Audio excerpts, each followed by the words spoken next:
It's too hard to actually believe or to actually really understand that Alex Okubo is no longer here with us. It was such a good, energetic. He brought energy into any room he entered. Wow, that's life. We're not here to live forever. We're all just passing through.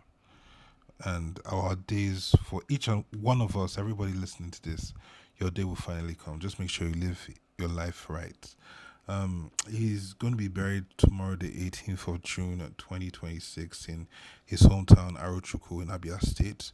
But tonight, it's his wake keep service, and he has friends and people in attendance. They brought his body to his hometown and ahead of his burial tomorrow. Yeah, so.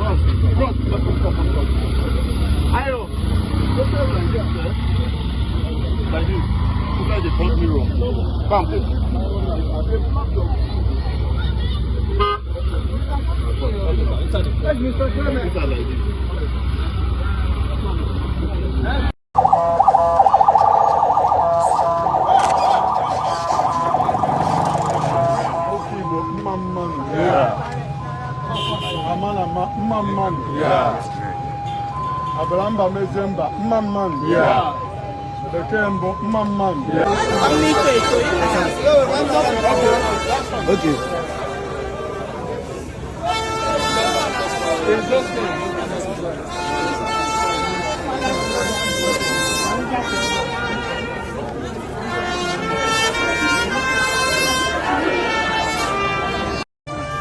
What's your back? What are you about?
What is the problem? Cola.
Okay.